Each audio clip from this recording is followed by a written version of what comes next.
Përshëndetje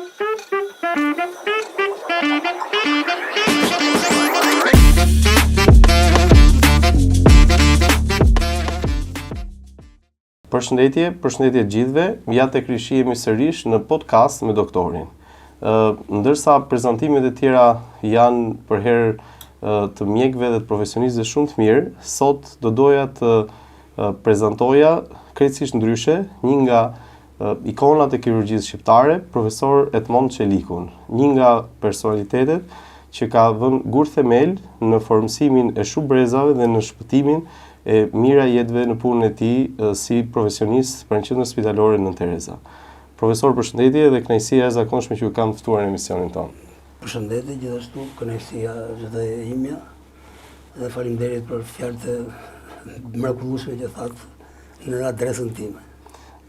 Profesor, ju jo vetëm që jeni profesionist i shkëlqyer, por në fakt kontributi realisht ka qenë i jashtëzakonshëm dhe kjo është fakt në të gjitha dimensionet, si qytetar, si njeri, si mjek edhe pastaj edhe si edukues i profesionistëve të rinj. Në fakt, pyetja e parë që më vjen në mendje është si është ta shohësh këtë karrierë kaq të madhe, kaq të pasur sot, po ta bësh një retrospektiv të kohës që ka kaluar në shërbim të plot 24 orësh ndaj qytetarëve. Si është ta shikosh jetën tuaj sot? Në radhë të parë do ta pranoj modestisht këto fjalë të mira dhe të ngrohta që thatë në adresën time. Dhe mandej do të vazhdoj se si unë hyra në radhët e mjekëve shqiptar. Unë kam qenë në maturën 72-73 dhe dëshira ime e parë ka qenë që unë të bëhesha jurist ose inxhinier pyesh. Ishte një dëshirë sepse gjatë periudhës time të gjimnazit unë kam punuar vazhdimisht në pyjora. Isha punëtor sezonal dhe më pëlqente shumë jetën në pyje me inxhinierat e pyjeve dhe kisha shumë dëshirë. Por sigurisht edhe pata dhe një çik fat, sepse në atë periudhë si duket planifikimi për mjek ishte shumë i lartë dhe në Tirana nxori gati 100 të drejta studimi për mjekësi. Kështu që mos mu realizua ëndra për këto të dyja, sepse këto ishin nga pak kvota dhe më doli për mjekësi. Për të cilën nuk u pendova, por vazhdova sigurisht të studioja për mjekësi dhe në vit të tretë mjekësie aty vendosa që të bëhesha kirurg. Sepse në atë vit filloi semiotika kirurgjikale, të cilën ne bënim në Spitali Ushtarak dhe aty u njofta me kirurgët e Spitalit Ushtarak dhe fillova të rija me ta shumë ditë dhe shumë net, qikë student. Aty më hypi dëshira e madhe dhe pasioni për të studiuar kirurgjinë, sidomos kirurgjinë e përgjithshme, e cila më pëlqente shumë, ndryshe nga specialitetet e tjera.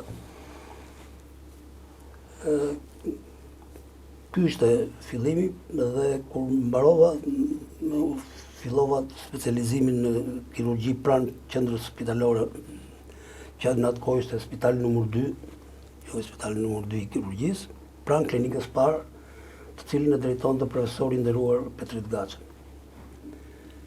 Klinikë e parë, sigurisht dhe aty më ndoqi fati, sepse ishte një klinikë që kishte brenda pothuajse 4 specialitete. Kishte kirurgjinë e zemrës, kirurgjinë e vazave të gjakut, kirurgjinë e barkut, ose kirurgjinë e përgjithshme dhe urgjencë. Kështu që atje përfitova dhe një formim multidisiplinar, kirurgjikal, e cila më ndihmoi shumë në jetën time si kirurg, sidomos në urgjencë, në shërbimet e urgjencës, në shërbimet e rojeve, të cilat ne i kishim të shumta. Klinika ku unë punoja bënte njerë në 2 ditë troje. Kështu që ne si mjek të rinj, fillimisht si specializant, po dhe pastaj edhe si mjek të rinj, po dhe si mjek me çik përvojë, kishim shumë shërbime urgjencë, të cilat, me thënë të drejtën, përveç se na lodhin, po na ndihmonin shumë në formimin tonë si kirurg, si specialist, sepse përplaseshim me lloj-lloj të smurësh, me lloj-lloj smundjesh, me lloj-lloj rastesh. Duke filluar që nga fëmijët e vegjël, që në atë kohë kirurgjia infantile bënte vetëm 0-1 vjeçën, dhe mbi këtë i bënim ne, çdo rast bënim në urgjencë neve. Kështu që kemi përvojë dhe me fëmijë shumë të vegjël. Urgjenca sigurisht që kishte vështirësitë e saj. Kishte vështirësitë e saj në gjitha aspektet, domethënë edhe në infrastrukturë. Nuk ishte si s'është sot që ka një infrastrukturë të konsoliduar. Atëherë mjetet ishin të pakta. Shërbimi i rojes, për shembull, ne kirurgët, përveç se klinikës, në armë tjetër kishin vetëm një gjak komplet, edhe një radiologji, që ishte një radiologji që ne bënim ne, një aparat röntgeni portativ i kohës të UNRWA-s. Kështu që ne mbështeteshim kryesisht në përgatitjen tonë klinike dhe teknike. Rrugtimi im vazhdoi pastaj, unë përfitova një specializim në Francë, ku ndeta 11 muaj, për kirurgjinë e ezofagut.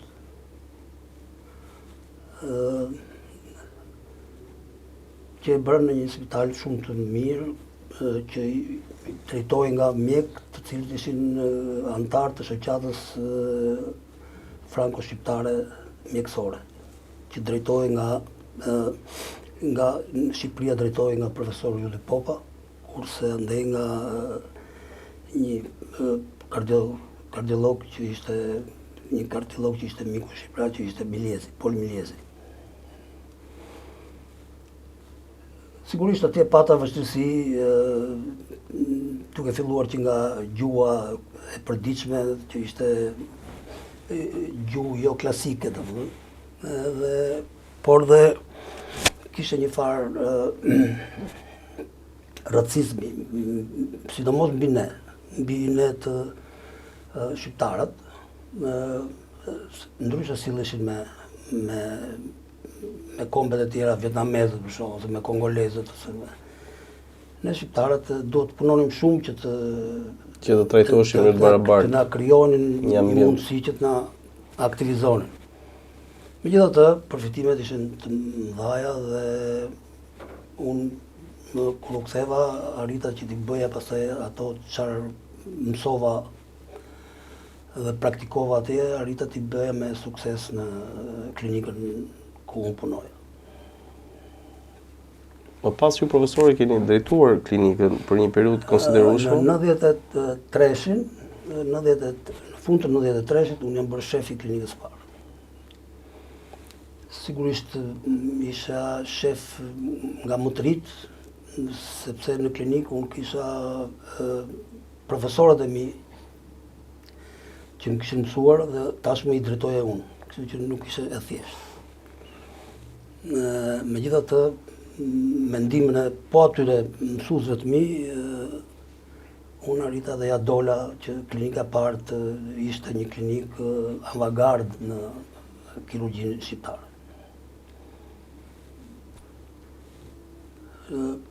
Po në atë vit jam bërë dhe pedagog i brendshëm për semiotikën kirurgjikale. I lëndës semiotikës kirurgjikale, sepse ne ishim të ndarë. Semiotika ishte në vit të tretë që e bënte klinikë e parë, dhe kirurgjia speciale e bëhej në vit 4-5 që e bënte klinikë e tretë. Pavarësisht se ne kishim të njëjtin ngjyrë në aktivitet kirurgjikal.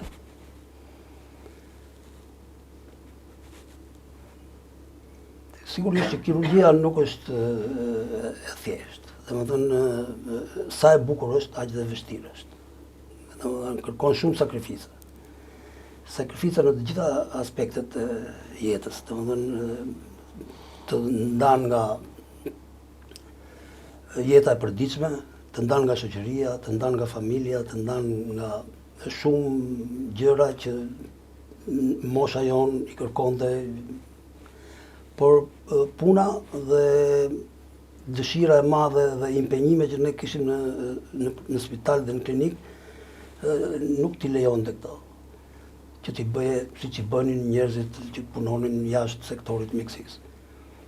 Por megjithatë ne pavarësisht nga kjo ne kishim dhe vazhdojmë të ndjejmë një kënaqësi të madhe që ne i kemi shërbyer njerëzve nga të cilët nuk kemi lodhur, përkundërse i kemi përfituar kënaqësi që s'krahasohen me asnjë lloj kënaqësie tjetër.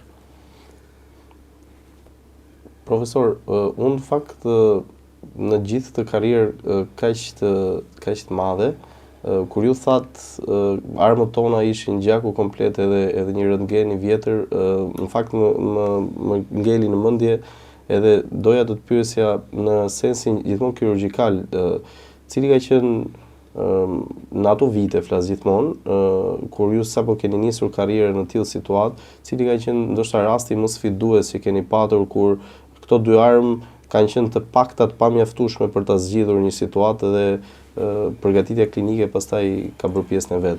A kujtoni në një rast që mund ta ndani me ne? Patjetër, kujtoj, pavarësisht se rastet janë të shumta, janë të larmishme, forma të ndryshme, me zgjedhje dhe zgjidhje të ndryshme. Por mbaj mend shumë mirë që kam të fiksuar sepse e para që isha kirurgji. Domethënë mund të ishte viti 82, unë në dhjetor të 79-s kam filluar. 82, 83 gati. Dhe ne në atë kohë kishim shumë infeksione të kockave që quhen osteomilit akut. Osteomiliti akut ishte një sëmundje që jep shumë komplikacione. Dhe kryesisht ndodhin te moshat e reja. Dhe mbaj mend që kishim një djalë 17 vjeç që i kishte emrin Lefter Amataj. Dhe ai ishte me gjendje septike, me një infeksion, një osteomilit femoral, me një gjendje septike, gjendje e rëndë, e cila u komplikua me një pneumoni buloze bilaterale, e cila u rikomplikua dhe më keq duke dhënë një pneumotoraks bilateral nga që bulat u çan plasën, dhe në këtë teren ai bën arrest kardiak.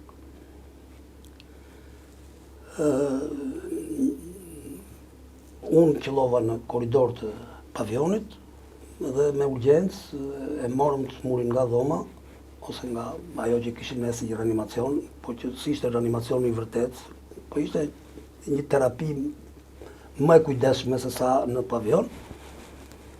Dhe në karrocë unë bëj torakotomi të majt, hap toraksin,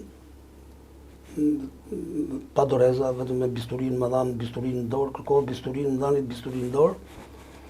Biles arrita të hap dhe perikardin dhe të fus dorën dhe të bëja masazh direkt në zemër. E ke hapur direkt në karrocë? Në karrocë.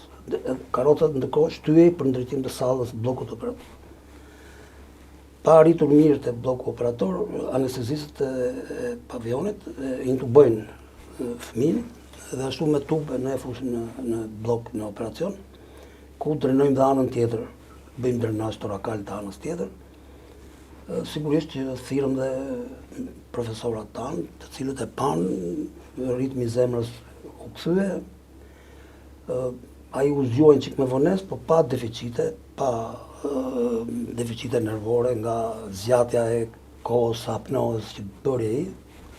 Si duket ne realizuam një ndërhyrje të shpejtë që ja kthyem shpejt oksigjenimin e sistemit nervor. ishte një rast që profesor Gaçja biles nuk lejoj më njëri që ta prekte, po tha Çeliku ta çoj deri në fund punën, edhe mbylla dhe gjoksin, qepa dhe perikardin, i bëra tualetë, gjitha drenazhet e këto. Dhe ai shkoi mirë, edhe mandej u bë dhe si ndroi dhe mbi emrin e vuri Lefter Çeliku. Edhe ai tani ka mbaruar agronomin dhe është një agronom i nderuar në punën e vet. Por deri vonë kemi pas dhe korrespondencë. Kemi pas dhe korrespondencë. Ky është një rast që më ka ngelur në mend. Shumë kush, siç është mjekësia, domethënë e quajë dhe si aventurë, por në fakt një aventurë që doli me sukses. Ndërkohë që ju flisin, doktor, tani si një mjek, ajo që po imagjinoja ishte momenti. Edhe a do vishte një, domethënë, fuguar në korridor, fuguar duke në dorë, kështu duke bisturi. Në kohët e sotshme duket shumë e pa. Më ndihmoi edhe fati, më ndihmoi ato dhe edhe mua. Doktor, në eksperiencën tuaj pa diskutim që ju thatë, është një shprehje e bukur nga ju, nga profesorët tanë, që roja bën mjekun. Dhe sigurisht shërbimet 24 orëshe kanë qenë të shumta në çdo lloj kohe. A mund të ndash me ne ndonjë eksperiencë të një shërbimi 24 orë që ka qenë një raste që ti nuk do t'i harroje kurrë për mënyrën se si kanë funksionuar? Janë disa raste. Mund t'i ndash me ne disa raste? Një rast është një aksident automobilistik që ishte një kamion mbushur me punëtor, të cilët ranë Shupal. Ranë në Umner në Shupal. Edhe ka qenë 8 mars. Ka qenë 8 mars i 84-s. Ka qenë borë. Shumë të trist, ka qenë borë. Dhe ishte një tragedi. Spitali u hap komplet. Spitali, të gjitha sallat u vunë në përdorim. Patëm humbje të mëdha njerëzore, të cilat seleksionimi bëhej direkt në vend, sepse në fillim vinin të gjallët bashkë me të atyre që kishin humbur jetën. Nga 50 ca veta, më shumë se gjysma humbën, nuk fituan luftën, dhe të ne janë operuar mbi 12 vetë në të gjitha klinikat njëkohësisht. Dhe nga këta vetëm një humbëm, të gjithë të tjerët shpëtuan. Por ajo që ishte më e rëndësishme ishte problemi i kush do futej në sallë. Ndërkohë që urgjenca nuk ishte vende, nuk ishte shtredër, por ishin në barela në tokë. Dhe aty vendosej diagnoza, me ato mjetet që kishin ne. Domethënë ky është urgjencë, ky është urgjencë për sallë, ky pret, ky është urgjencë. Domethënë ishte një seleksionim shumë i vështirë. Dhe shpeshherë ne kemi bërë dhe punksion diagnostik. Domethënë duke dyshuar dëmtimet e organeve të brendshme, ne bënim punksion për të parë a kishim gjak. Dhe nëse ne shikonim që shiringa mbushej me gjak, ne dërgonim direkt në blok. Kush blok të ishte i lirë, atje futej dhe ndihmoi nga kirurgët. Kirurgët kishin ardhur të gjithë në spital. Ishte një ngjarje e jashtëzakonshme, por që në fund të fundit, duke pasur parasysh për masat e aksidentit, u konsiderua e suksesshme. Por me ato që edhe ju i përmendët, me ato mjetet të pakta që kishim në dispozicion. Sigurisht na ndihmoi shumë edhe familjarët, duke dhënë gjak, duke marrë transfuzionet e gjakut, nuk na munguan, sepse familjarët ishin të predispozuar që të jepnin, të ndihmonin njerëzit e tyre. Rast tjetër që është i dhimbshëm, edhe ndoshta edhe mund mos ta them, po që është mund ta ndash me ne, profesor. Ishin 4 fëmijë që ishin kushëri të parë me njëri tjetrin. Motër vlla. Në mëzes duke luajtur në ato boret, në ato aty, ndeshën me një minë nga ato të vjetra, dhe vinë në urgjencë të dëmtuar shumë, të sakatuar pothuajse. Ishin më i madhi ishte 10 vjeç. Ishte një rast shumë, por ajo që ishte më e vështira për ne pastaj ishte sepse familjarët e braktisën fëmijët. Këto janë tashmë tuajt thanë edhe mbetën tuajt, bëni si të doni me këta, ne kështu siç janë nuk i marrim. Ishte një vendim i çuditshëm i atyre familjarëve, në fakt fëmijët ishin dëmtuar shumë. Syt, organet, krahët, këmbët dhe ishin shumë të sakatuar dhe kur i pan ata në atë gjendje u shokuan. Ne duke qenë të mësuar me trauma, me kështu, ne i mbajtëm ata sigurisht me shumë vështirësi, jetuan ja 15 ditë dhe pastaj tak një mas i humbëm. Se ishin trauma të pothuajse të papajtueshme me jetën. Por këtë e thash për mënyrën se si ne përplasemi me çdo lloj njerëzish, me çdo lloj kontingjentesh, me çdo lloj plagësh. Këto vetëm urgjencat i bjen, nuk i bjen. Absolutisht. Se rastet kemi pas plot në urgjencat, kemi kaluar siç keni kaluar dhe ju, 97-ën, 98-ën, 92-shin, që kanë qenë që flenim në spital, ne rinim në spital. Flinim në spital natë e ditë. Ngjarjet e shkollës bashkuar i kemi përjetuar shumë keq. Mund të kujtosh në një rast në mënyrë specifike, doktor, në një ndërhyrje specifike? Po them një grua të re, edhe vjen me këmbë të veta në urgjencë dhe kishte vetëm një dhimbje në supë. Unë e zbuloj dhe shikoj një brim të vogël këtu që ishte brim plumbi. Edhe më vinte çudi se kjo në këmbë. Nëse e fusëm në radiologji dhe shikoj që plumbi ishte në vezikën urinare. Dhe kjo sa vinte edhe po jepte shenja e përkeqësimit dhe e kemi marrë në sallë, kam bërë një operacion tetor, se kam hapur mushkrin, kam mikuar mushkrin, mëlçin, kishte dëmtuar zonën e trashë. Depërtimi ka qenë nga lart? Këtu plumbi dhe ngeli në vezik. Më ka kaluar gjithë këtë trajekt. Dhe ishin disa organe që të dëmtuara, të cilat ne i riparuam sigurisht dhe e fituam si çmur. Rastet pastaj fëmijësh, kemi pasur të raste fëmijësh sidomos me këto problemet e ngatrimit zorëve të fëmijës, këto invaginacionet. Ndoshta këto rastet e fëmijëve gjithmonë janë edhe më sensitive për shkak edhe të moshës re. Moshës, sepse komunikimi është i vështirë. Sigurisht. Komunikimi është i vështirë, po sigurisht problemi më i madh ishte jo tek kirurgjia, po ishte te anestezia, sepse ata kërkonin mjetet shumë më të sofistikuara se sa një i rritur. Domethënë tubat veçantë, aparat veçantë, dozimet veçanta. Kishte specifikat veçanta që shpeshherë anestezistët tonë ja dilnin, po kishte edhe raste që mundoheshin shumë domethënë për të. A mund të sjellësh një rast më specifike, profesor, të rasteve me fëmijë? Unë një rast, domethënë që mbaj mend që ishte me një invaginacion të zorës trash dhe unë kam me një gangren pothuajse totale të zorës trash dhe ai ishte 1 vjeç e gjys. Dhe unë kam bërë pothuajse rezeksion heqjen të gjithë të zorës trash. Dhe ai edhe më vonë pastaj vazhdoi me probleme të dispeptike, probleme të tretjes, probleme të ushqyerjes, domethënë pati probleme. Por kështu si jetë shpëtoi. Ndërkohë që ju flisni, prap unë mendoj raportin që ka qenë dikur me familjarët dhe me pacientët.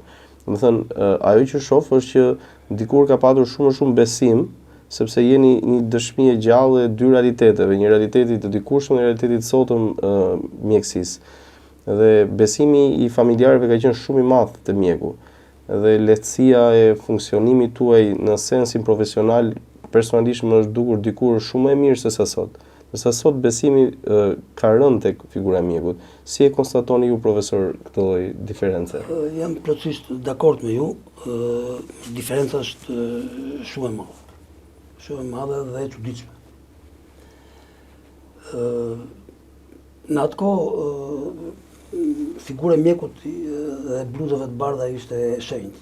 Domethënë mjeku konsideroi një si mas perëndis, domethënë Zoti dhe mjeku. Dhe shumë rrallë mund të kishim në keqdashje nga familjarët ose në një shprehje mosmirnjohje, gjë që sot është bërë jo e rrallë, sot është e shpeshtë. Dhe unë them që këtu ndoshta edhe ne kemi fajet e gjunat tona si mjek, por më shumë është opinionet që shpërndahen nëpërmjet medias, nëpërmjet këtyre rrjeteve sociale, të cilat janë pa kontrolluara dhe thonë çfarë të duash për mjekun, qoftë edhe pa e provuar fare repartin mjekësor ose spitalin. Por në përgjithësi kjo bëhet, mund të thuash, mbrapa shpine. Në përgjithësi, po të përballesh me familjarët, edhe sot, po të përballesh me familjarët, shumë rrallë gjen mosmirnjohje ose fyrje të masive që gjen në rrjetet sociale, që të denigrojnë fare. Absolutisht. Sigurisht ka shpërthime familjarësh që me arsye pa arsye, por në përgjithësi ne i kuptojmë kur janë me arsye. I kuptojmë sepse ne jemi pranë smurëve, po aq sa familjarët, pavarësisht se na vjen një smuri tjetër dhe ne e ndjejmë, por jo si ata.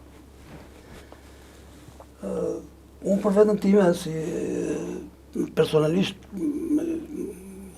i kam pas me pikatore këto rastet me mosmirnjohjes ose sjelljes keqe ndaj meje ose ndaj familjarëve të mi ose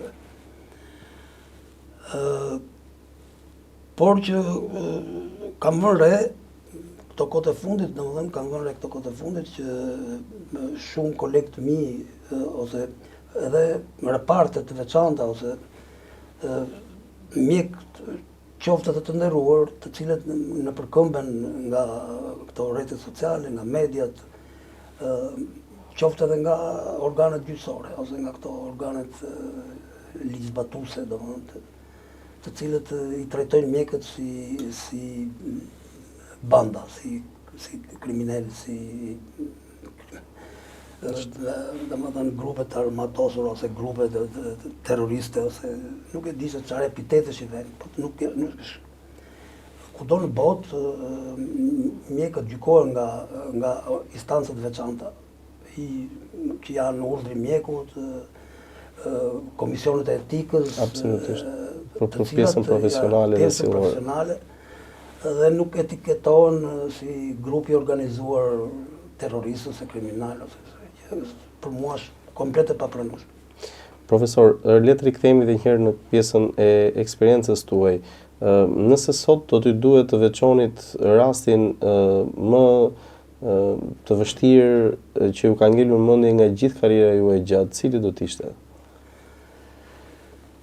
Është vështirë t'i ndash, sepse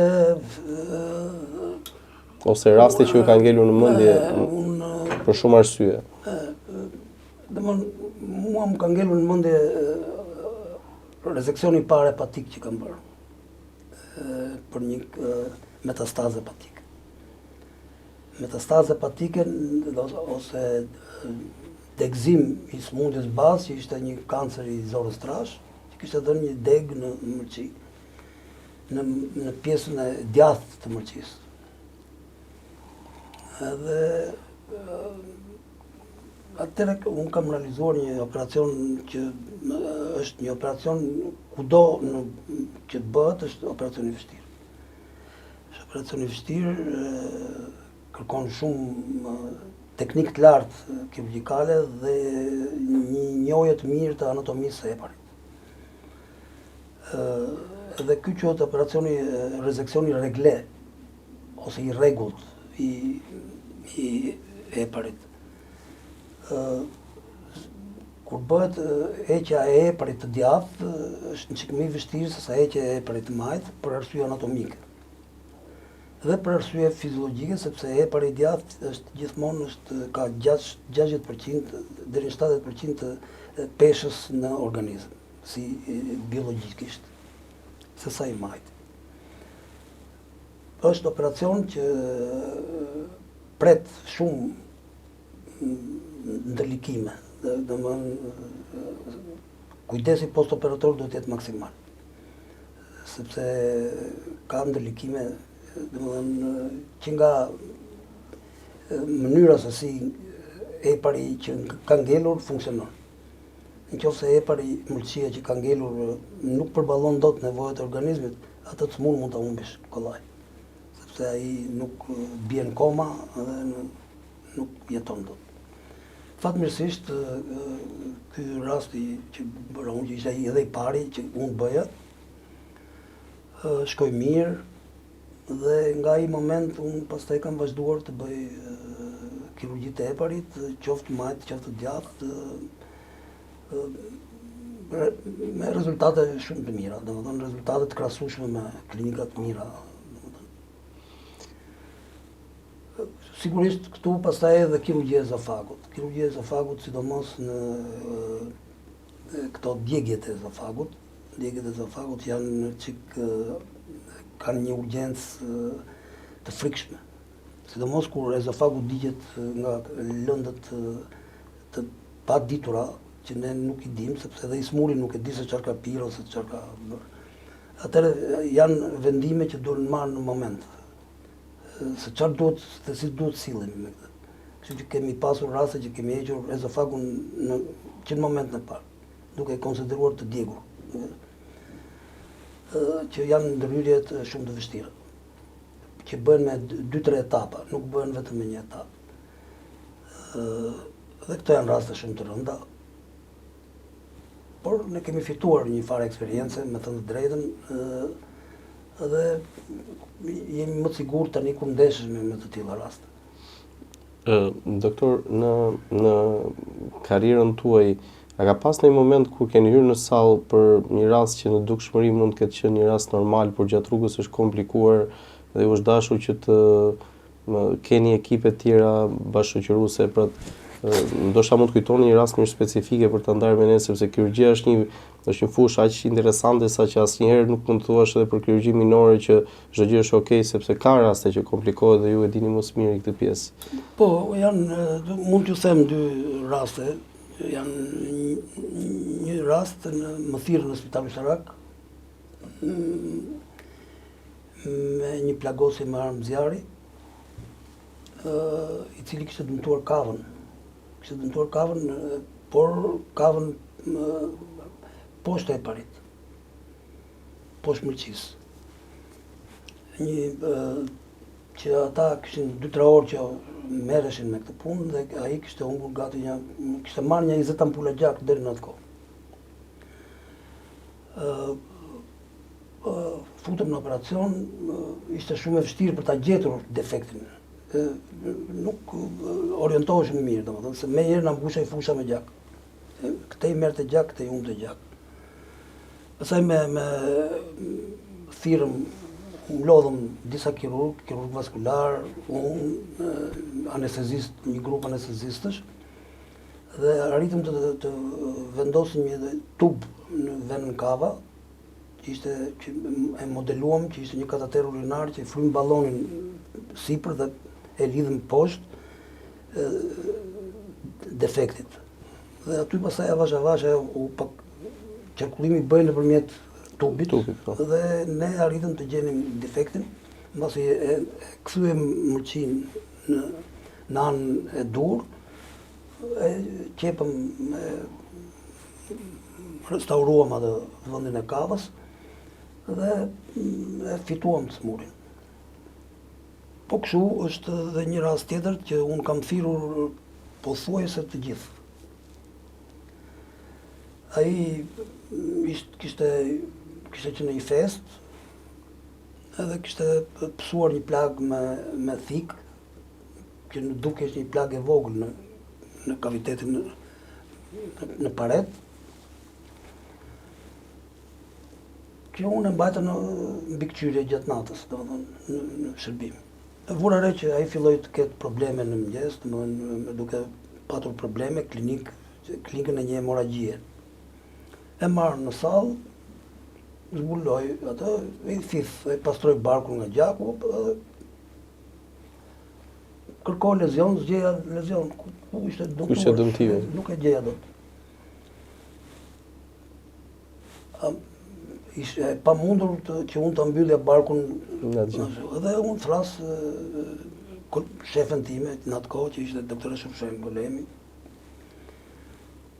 që e pam bashkë të dy, edhe pam gjë, hajde pëmbyllëm, dhe në momentin që në pëmbyllëm, barku mush në gjak.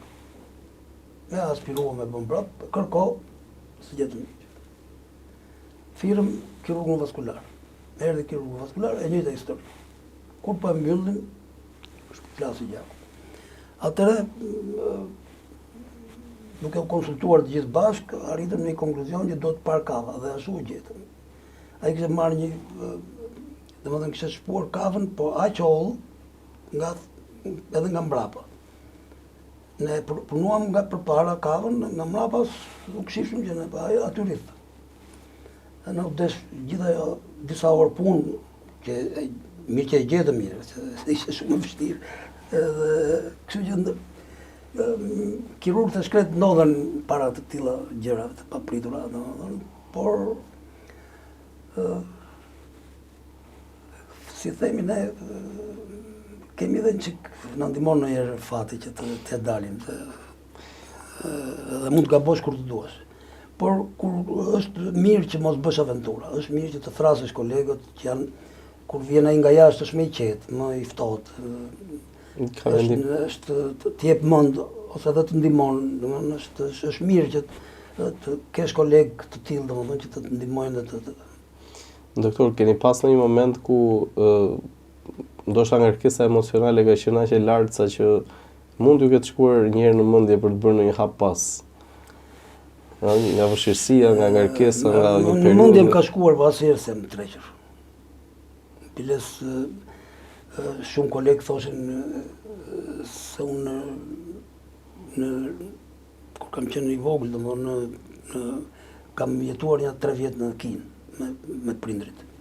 Edhe më thoshin unë shqyqyr që liu ka nejtë kaq pak në Kinë se me këtë durim që i ka. Edhe në fakt vështirësi ka, po nuk jam tregjer. Po në raport me familjarët, sa e vështirë është, duke parë nga eksperienca juaj, për t'i komunikuar një lajm të keq? Unë në fakt këtë pyetje nuk para e kam bërë shumë kolegëve të tjerë, por nga ju për shkak të eksperiencës do doja ta dëgjoja. Në rastet ku ju keni pasë, sigurisht ka probleme, kirurgjia është fushë e madhe, sa e vështirë është ta takosh një familjar dhe t'ia thuash një fjalë për smurin? Është shumë e vështirë, me thënë drejtën, është shumë e vështirë, por mua më ka rarë rasti që duke qenë dhe drejtues klinike, në shumë raste unë merresha me familjarët, pavarësisht se kush e kishte operuar. Gjithmonë unë merrja përsipër që unë të komunikoja me familjarët, sigurisht dhe për të lehtësuar kolegun që kishte ndërhyrë, duke e ditur fare mirë që s'ishte faji kolegut. As dyshoja të ajo punë, por që ai që kishte operuar mund të ishte shumë i shqetësuar, i tronditur dhe mund të ndodhin gjëra të papritura me familjarët. Në përgjithësi, ja kam dalë që të komunikoj mirë me familjarët. Sigurisht ka pas të qara, ka pas ndonjëherë edhe kështu përplasje dyersh, thyerje xhamash, të zyrës ose të bllokut të operacionit, por gjithmonë jam përpjekur që me qetësi që t'ja shpjegoja avash avash. Ndonjëherë kemi bërë dhe manovra të tilla, domethënë duke i thënë që është rënd, derisa kemi arritur t'i themi të vërtetën pastaj. Domethënë kemi bërë dhe kështu gjëra. Por gjithmonë në kuadër të që familjarët mos tronditen, mos t'u vjerë, pavarësisht se ne dhe përpara operacionit i sqarojmë Çfarë situate ka? Çfarë situate kanë, sidomos në këto kohë të fundit, pothuajse ja themi hapur situatën. Më përpara hezitonim një çik, ja thonim në një të afërmi, kurse sot mund t'ja themi biles ndonjëherë ja themi dhe çmurin. Kështu që kemi arritur një kompromis me familjarët, por si kudo, në çdo fushë tjetës ka dhe përplasje, ka dhe qef mbetje, ka dhe fyerje, mallkime të bëjnë gjithashtu. Por kjo nuk është e përgjithshme. E përgjithshme është që ne ndjehemi mirë me familjarët. Profesor, ju keni marrë në jetën tuaj pa diskutim shumë urime, shumë konsiderata nga shumë punë të kryera me sukses. Do doja të ndanit me ne urimin më të bukur që keni marrë ose surprizën më të bukur nga një pacient apo nga një familjar i tij. Është kënaqësi kur familjarët respektojnë, të nderojnë, biles të përqafojnë arindërit aty se edhe dorën mund të ta puthin. Por nga gjitha këto më shumë përshtypje më ka bërë një malsore, që ishte nga malësia e madhe, që kishte djalin që ai ishte i ri, ai me një smundje të bërë një trombozë venoze të zorëve, dhe ai më dha shpirt në duart e mia, por mas një 30 ditësh që unë si u ndava nga krevati. Unë i kam bërë hizmet se si kam bërë njeriu. Dhe ai ka qenë, pavarësisht se ajo e humbi djalin, ajo nuk di se çfarë ka bërë për mua. Më trajtoi si djalë, më përqafonte, dhe më falenderoi që i shërbeve, i bëre. Ai ishte, mbase ishte karakteristike marsorëve kjo, po e gjeti forcën. Dhe më ka bërë shumë përshtypje. Profesor, një tjetër gjë që do doja të ju pyesja në fakt ka të bëjë me prindrit tuaj. Shpeshherë ne bashkëjetojmë me fjalë të urta të tyre gjatë gjithë jetës, edhe kur nuk i kemi, edhe kur i kemi në jetë. Cila është ajo këshillë e vlefshme, ndoshta e nënës apo e babait që ju ka bashkëqëruar gjatë gjithë karrierës tuaj dhe jetës tuaj? Unë si çdo njeri që prindrit i ka të shenjtë, domethënë, babai mua më ka dhënë një edukatë spartane, domethënë, si me shaka unë thosha që babai im mezi thot mirëmjes, domethënë nuk ai më ka edukuar vetëm me sy. Unë e kuptoja më njëherë kur ai mërzitej me mua ose edhe marrëdhëniet më të mira dhe më të këqija kam pas me nënën. Qoftë të mira, qoftë të këqija. Por që gjithmonë më kanë edukuar që të jem ky që jam. Më kanë edukuar që të jem i sjellshëm, të jem familjar i mirë, të jem koleg i mirë me të gjithë njerëzit. Nëse do të bësh, më thoshte ime më, do të jesh i pari. Shumë e bukur, shumë e vlefshme. Profesor, le të kalojmë në një kënd tjetër të intervistës sonë. Realiteti jon ka momente të vështira, ka momente të bukura, ka një shoqëri shpeshherë pozitive, shpeshherë agresive, shpeshherë me mirënjohje, shpeshherë me mos mirënjohje. Çfarë është ajo që të trishton më së shumti në realitetin që na rrethon në përditshmërinë tonë? Kjo është pyetje shumë interesante në fakt, sepse në kohët e sotshme është vështirë të përgjigjesh ashtu siç duhet të përgjigjesh. Sepse kjo kohë është shumë e ngarkuar. Është shumë e ngarkuar në të gjitha aspektet. Është e ngarkuar emocionalisht, ekonomikisht, është fizikisht, është vështirë që të gjesh një harmoni midis të gjithë elementeve jetësore sot. Unë kam ndeshur lloj-lloj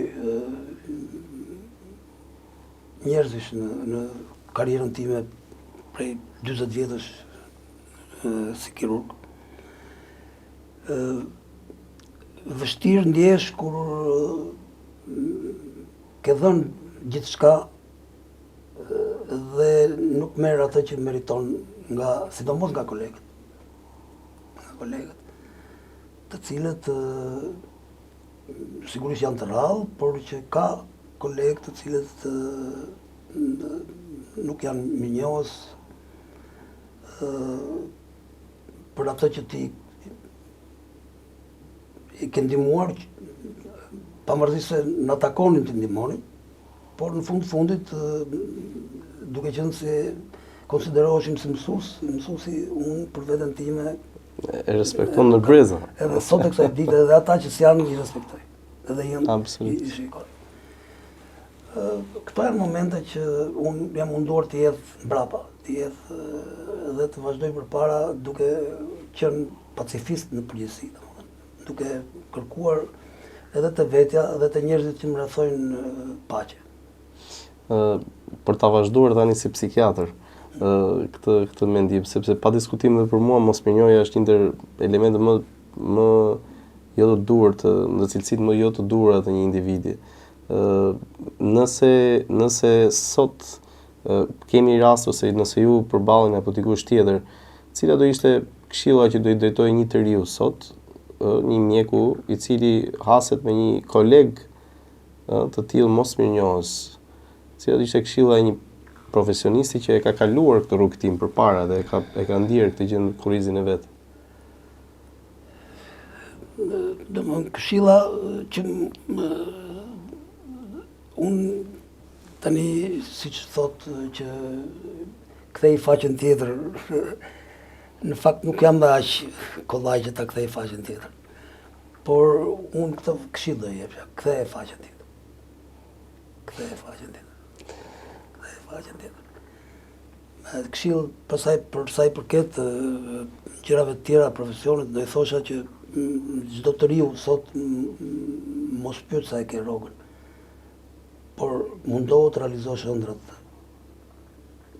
që i ke parë, që ëndrat e tua të realizosh dhe të bëhesh dikush. Meqense jemi këtu profesor, ju keni qenë pedagog, profesionist për vitesh, edhe një kontribut jashtëzakonshëm në formësimin e brezave. Çfarë gjykoni në raport me profesionistët ose si i shikoni ju studentët e sotëm? A kanë të njëjtën grind, të njëjtën dëshirë, të njëjtën po themi kurajo për t'i çuar gjërat përpara siç kanë qenë studentët më përpara? Kam përshtypjen që jo. Studentët e sotshëm më duken shumë të sofistikuar në përzgjedhjen që bëjnë. Domethënë nuk mendojnë themelet, nuk mendojnë themelin, mendojnë të arrijnë katën e tretë pa shkuar në katë parë. Ose pa shkuar pa dal nga themelet fare, duan të jenë në katë dytë ose në katë tretë. Kjo është një emet e madh që te prezin tim nuk ka ndodhur. Nuk ka qenë. Sot shoh një frym që në përzgjedhjen për shembull mjekësinë, po marr mjekësinë, që në përzgjedhje zgjedhin dermatologjinë, zgjedhin se çfarë janë ca deg për shembull që mua më duken të bësh 5 vjet ose 6 vjet shkollë, edhe të zgjedhësh kur ke përpara ke neurologjin, psikiatrin, kirurgjin. Kirurgjia e përgjithshme ngel në fund. Gjithmonë, fatkeqësisht, ka vite që po Mjeku merret. familjes ngel në fund. Ka vite që po merret Mjeku në fund. familjes në të gjithë botën është mjeku më i nderuar dhe më i dituri. Se ai përballet me gjithë Me të gjitha smundjet. Këtu nuk përfillet fare. Mjeku familjes është kthyer një lloj dispenseri, vetëm shpërndan. Kështu që këto mos më pëlqejnë për shembull, nuk më pëlqejnë. Dhe kjo është realisht e vërtet, madje në kontaktet që kemi me mjekët familjes që janë profesionistë në moshë, edhe që i kanë kontribuar fort, është interesante mënyra se si ata i qasen një pacienti, domethënë ata nuk bëjnë përcjellje të pacientit, ata bëjnë absolutisht zgjidhje, triazhim pacientit. Por është dyshim në qasje. A kemi një lloj materializmi të dukshëm tek të rinjt, profesor? Sigurisht. Në gjitha intervistat që unë kam qenë, rrogën pyesin. Se kuptoj, ti më afro çfarë ditë bësh, që të them se çfarë të fitosh. Çfarë rrogë do të jap. Domethënë, po më them mua sa do fitoj unë ose sa do e kem rrogën, që aty intervista për mua ka mbaruar. Në cila do të ishte këshilla që ju do t'i drejtoni brezit të ri të profesionistëve të shëndetësisë? Atë që domethënë punë, vetëm punë dhe realizimi i ëndrave që ata të bëhen dikush. Kjo është. Pastaj çdo gjë tjetër vjen vetë nga mbrapa.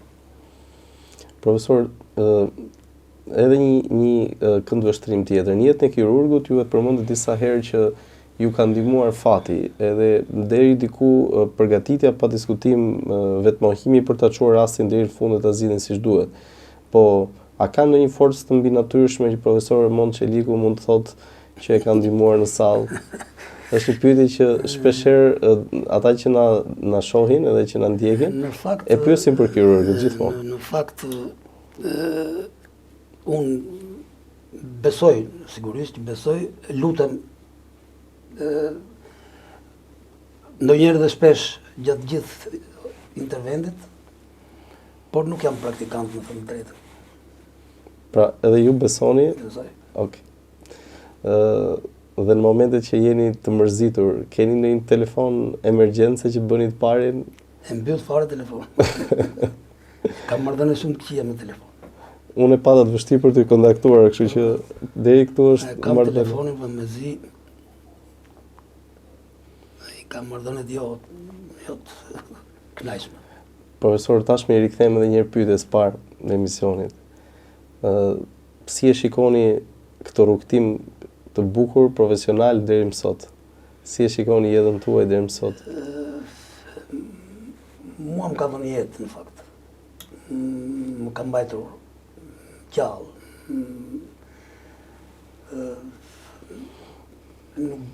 Nuk kam fjalë si ta shpreh, por që çfarëdo që të ndodhi dhe nëse do ta filloja nga e para, prapë kirurg i përgjithshëm do bëhesh.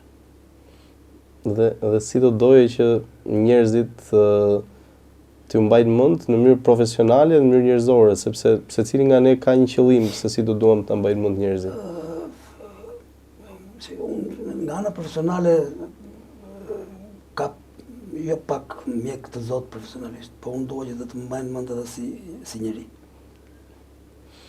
Profesor, edhe fundit që kam, sepse sigurisht intervistës po i vjen fundi, do doja një mesazh nga një profesionist që ka bërë një rrugtim kaq të bukur në jetë, ndaj të rinjve në përgjithësi.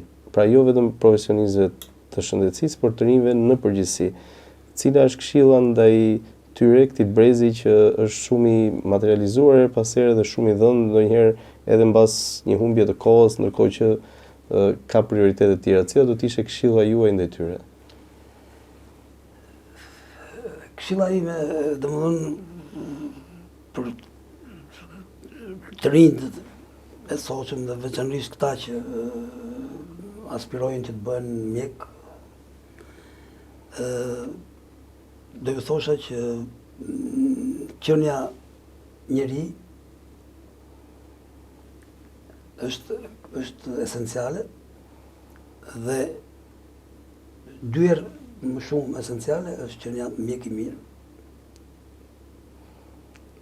Profesor, të falenderoj. Falenderoj për kohën tuaj, falenderoj për ndarjen e kësaj eksperience kaq të bukur. Të falenderoj edhe për kontributin e jashtëzakonshëm që i ke dhënë këtij vendi.